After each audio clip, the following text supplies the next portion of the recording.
Amigos, uma boa tarde a todos vocês nesse lindo dia na cidade santa de Jerusalém. Poucas horas agora nos separam do início de novo Shabat na terra de Israel.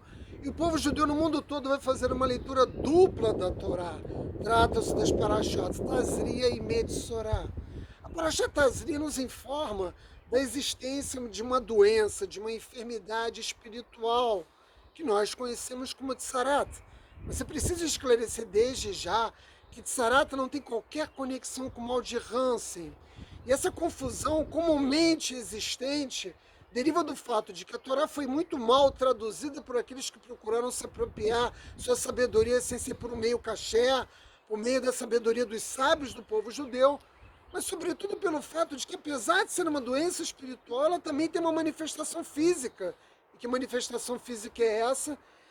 Uma mancha que surge no corpo do judeu. Aliás, Metzorah é justamente o judeu acometido de Tsarat. E é por isso que essas duas parashot, eu poderia dizer, estão umbilicalmente vinculadas pelo seu sentido maior, pela mensagem que ela procura nos transmitir, que nós já vamos ver.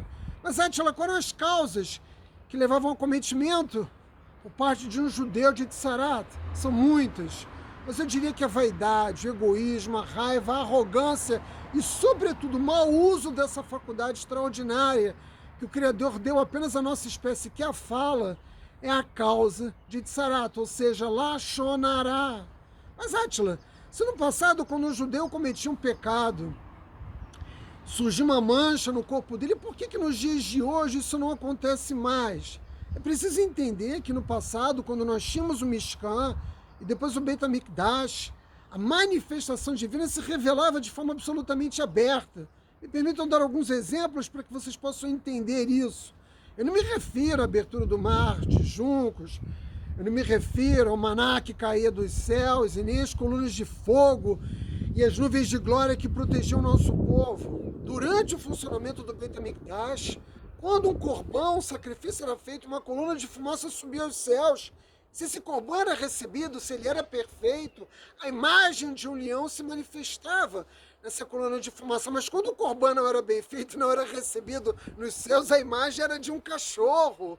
Aliás, podia estar chovendo, podia estar ventando, que essa coluna de fumaça jamais se desfazia. E não importa quanto sangue existisse no pátio do Beit HaMikdash, no misbé, no altar, não importa quantos sacrifícios fossem feitos, não haviam moscas. Esses são apenas alguns exemplos. Nós tínhamos mais de 10 milagres contínuos, que revelavam a presença do Criador no templo sagrado. E assim que saía a mancha no corpo do judeu, então, ele percebia a necessidade de fazer techuvá, de melhorar, de corrigir os seus erros, de se reaproximar do Criador por meio do cumprimento dos mandamentos divinos. Mas como era determinado de Sarato, só o Cohen, só o sacerdote, era a única pessoa do nosso povo que tinha o conhecimento e o poder para determinar se de fato aquela mancha que havia surgido naquele judeu era de Sarato ou não. E uma vez que ele reconhecesse a manifestação dessa doença espiritual, ele determinava que esse judeu, porque esta era a punição, fosse afastado do acampamento de Israel. Dito de uma outra forma, Midá que neged midá, medida por medida, porque quando nós usamos a nossa fala para promover ódio contra um outro judeu, o que nós causamos de mal a esse judeu é o seu isolamento social. As pessoas passam a manter uma certa distância porque ouvem a Lashon Hará. E aquele que é responsável por esse mau uso da fala também era punido com esse mesmo isolamento. De modo que não era necessário que o judeu dissesse uma mentira a respeito de outro judeu para que ele cometesse Lashon Hará. Ao contrário, Lashon Hará não se confunde com o crime de calúnia, com a mentira. Esse é, indiscutivelmente, uma outra forma de pecado. De modo que quando um judeu era obrigado a se afastar do acampamento de Israel, ele iniciava aquilo que era um processo de purificação. A punição ensejava esse processo de purificação que era determinado pelo Cohen. O caso mais conhecido da Torá é o de Miriam. Aliás, eu preciso fazer aqui um reparo. Na semana passada eu estava tão cansado, e a verdade é que eu continuo cansado. Eu disse que Hur era marido de Miriam. Não, Hur era filho de Miriam, que foi assassinado por Ever e Rav. Me desculpem por essa imprecisão. Mas Miriam, quando fez Lashon Hará contra seu irmão Moshe Rabbeinu, foi punida por Akadosh Baruch Hu e também pelos sacerdotes do povo judeu, e ela foi obrigada também a se afastar do acampamento. E quando esse processo de correção, de purificação tinha a sua conclusão, né, ficou indeterminável que aquela pessoa retirasse todo o seu cabelo, se fosse um homem, cabelo, barba, bigode, se fosse uma mulher, todo o seu cabelo. O que se aprende disso? Qual é a finalidade disso? Ora, meus amigos, o que se parece uma pessoa que não tem cabelo? Tenta imaginar eu sem a barba, sem o bigode e sem nenhum cabelo. Eu já não tenho muito, mas imagine sem nenhum cabelo. O que eu vou me parecer? Vou me parecer um bebê. A aparência de alguém que acabou de chegar no mundo, porque essa é a aparência que um bebê tem.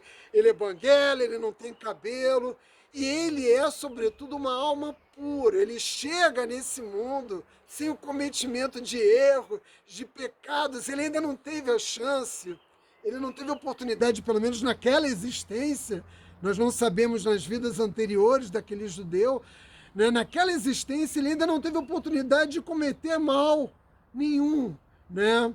Ele tem uma alma absolutamente limpa, e por passar por esse momento de isolamento tão duro, que era para um judeu, imagine no deserto você ser afastado, ou mesmo depois, durante o período de funcionamento, né, do Beit HaMikdash em Israel, imagina o quão duro era difícil para um judeu ser submetido a essa punição. Mas quando ele passava por esse processo, ele se purificava.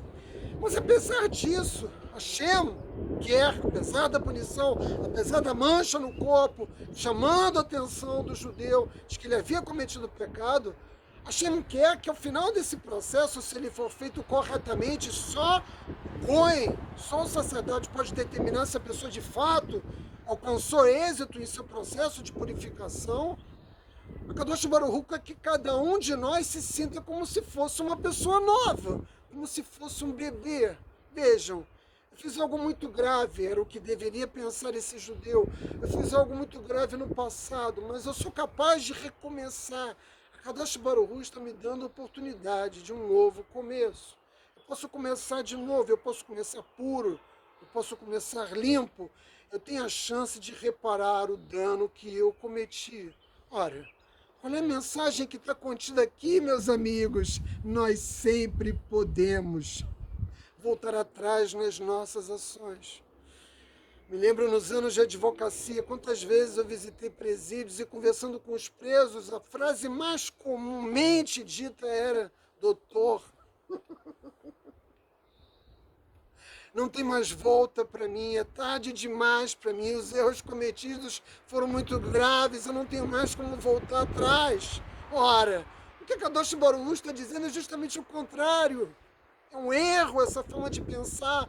E muitas pessoas, além das punições que recebem no mundo pelos indivíduos e também pelos estados nos quais eles vivem, elas acreditam que porque no passado cometeram erros, não são capazes mais de corrigir as suas ações. Eu não quero dizer que toda pessoa que é presa, condenada e sai da cadeia está pura e limpa. Boa parte delas não reconhece jamais os seus erros e não está disposto a ter de fato uma vida nova. Mas a oportunidade é dada pelo Criador para um recomeço, sem se importar com os erros que foram cometidos. Essa é a força da Techuvá. E essa é a mensagem. Nenhuma má qualidade que habita no nosso coração deve permanecer por lá eternamente. Nós sempre, em qualquer circunstância, podemos melhorar, podemos nos tornar novamente uma alma pura, um verdadeiro bebê, meus amigos. Shabbat Shalom.